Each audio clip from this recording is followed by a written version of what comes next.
So now we're pleased to hear from Manu Shan, from Precision to Clarity.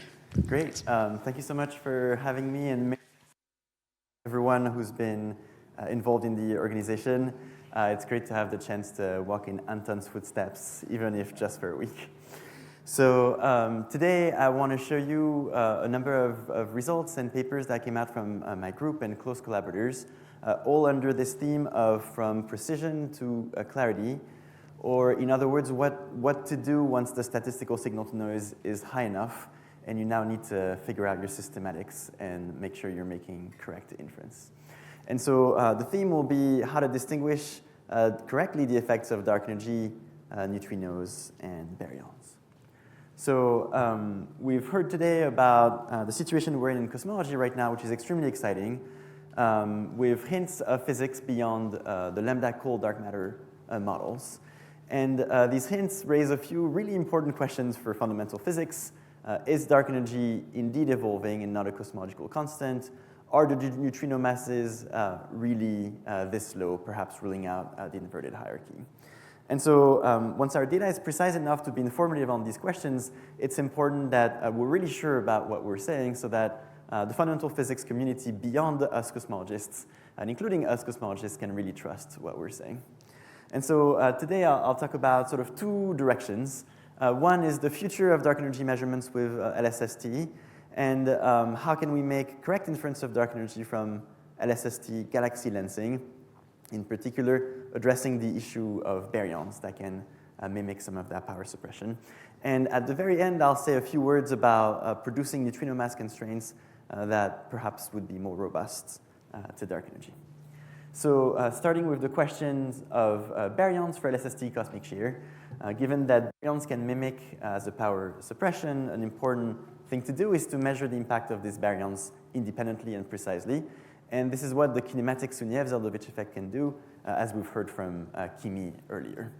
And a few results I want to present, led by Frank Chu, who's a Hubble Fellow at Stanford, Bernardita Reed-Guachaya, who just graduated and will be moving on to a postdoc in Cambridge, and Sadaf Kadir, grad student at Stanford.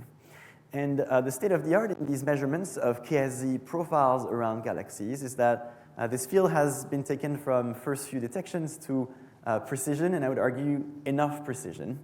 And so these are some of the latest precise gas profiles, and the little blip you see are gas around daisy galaxies. These can be measured in real space and in Fourier space, and they span a broad range of galaxy types, redshift, and host halo masses. And the key takeaway is that those measurements are now, statistically speaking, precise enough to solve the problem of Rubin's baryons. And so the question is no longer a statistical one, it's really one of systematics. Indeed, if you look at the signal-to-noise and how it evolves over time with the growing number of spectroscopic and photometric galaxies, all our measurements have been on the expected naive signal-to-noise and are reaching above the target for Rubin precision. So is the problem solved? We have measured those gas profiles precisely enough. And I would argue that the challenge now is in the modeling in going from those gas profiles around galaxies using KSZ to the modeling of the cosmic shear. And the challenge here is twofold. One, if you want to model the impact of baryons in blue to cosmic shear, you need to know the gas profiles around not just your galaxies, but all halos of all masses and redshift. And so if you've only measured your gas profiles around some halos at some masses and some redshift, you are going to have to do some extrapolation. And can you do this extrapolation while controlling your uncertainty? The other challenge is that even if you've measured those gas profiles around many different types of galaxies at different redshifts and different masses, do you understand well enough which halo population hosts these galaxies? And so that's the question of the galaxy-matter connection. So really the challenge in this modeling here to go from KSZ gas profiles around galaxies to cosmic shear is to understand the galaxy-matter connection and the uncertainty in extrapolation beyond the galaxies you've measured. And so I just wanted to highlight this paper led by Sadaf Kadir, where some of these issues are highlighted. And so one natural questions, once you have this statistical signal-to-noise that's high in KSG, but you're limited by your ability to convert from gas around galaxies to gas in the whole matter density field, is can you get rid of these galaxies, get rid of this galaxy-matter connection, and get rid of this extrapolation uncertainty. And so the natural naive idea would be, can I just directly cross-correlate KSE with shear? And so this work here was led by Anoma Ganguly, a postdoc at the University of Arizona. And the natural idea would be if I could just directly cross-correlate kinematic SZ with shear, I would be really measuring the whole baryonic field in KSE and correlating it with exactly the lensing field that I care about. And so I would be directly measuring the baryonic contribution to cosmic shear. I would be avoiding the issue of galaxies and their complicated modeling. But unfortunately, there's an issue with doing this, and it's the fact that the KSE field is not just the baryon field. It also is multiplied by the line-of-sight velocity of these objects. And those velocities can be a positive or negative, such that if you cross-correlate the two, you get 0. So can we avoid this cancellation? Can we deal with this issue of velocity fields? And it turns out the answer is yes. If you take your convergence, your cosmic shear field as a function of redshift, and multiply it by templates for the velocity field from, say, galaxy positions, you get many templates for KSE.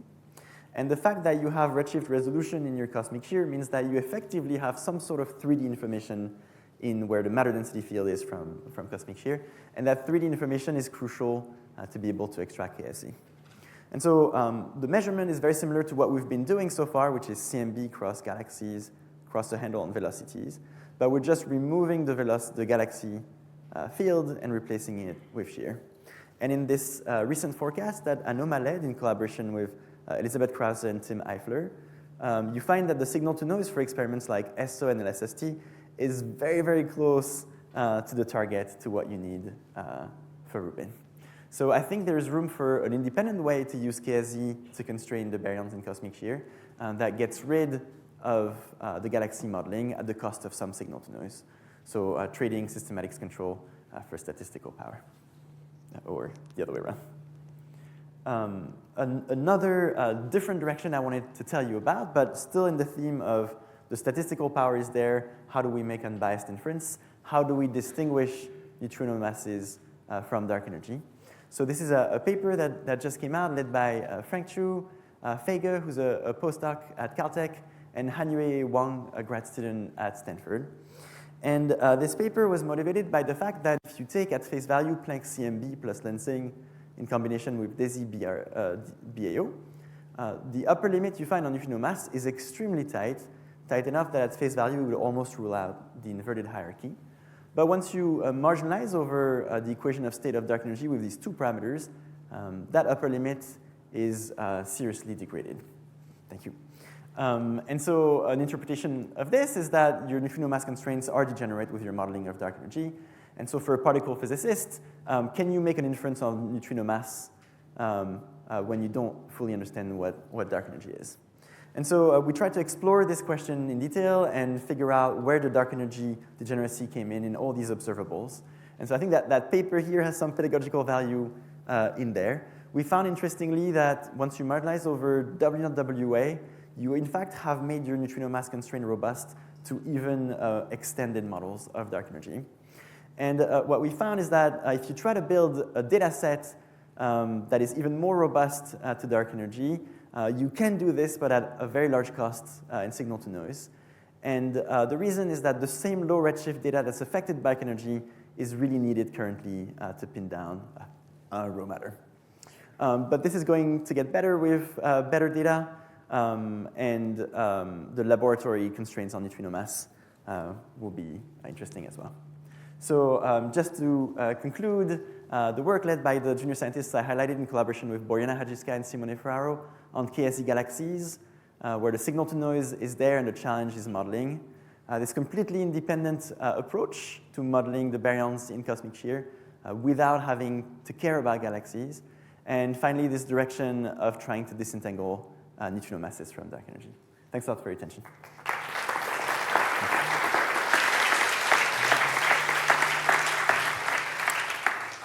Thank you, Manu. We'll take one question while Tu Ting sets up.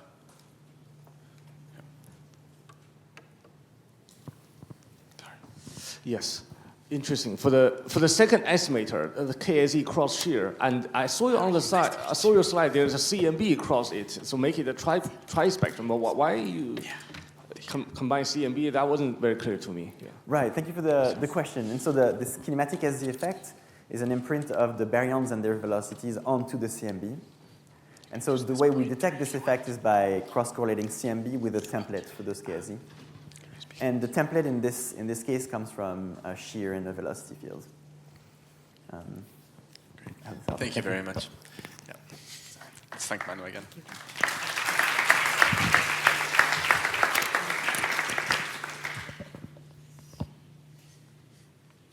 Great. Now we're very happy to hear from Tzu-Ting Chang on intensity mapping with spherics. Thank you very much. Hi, everyone.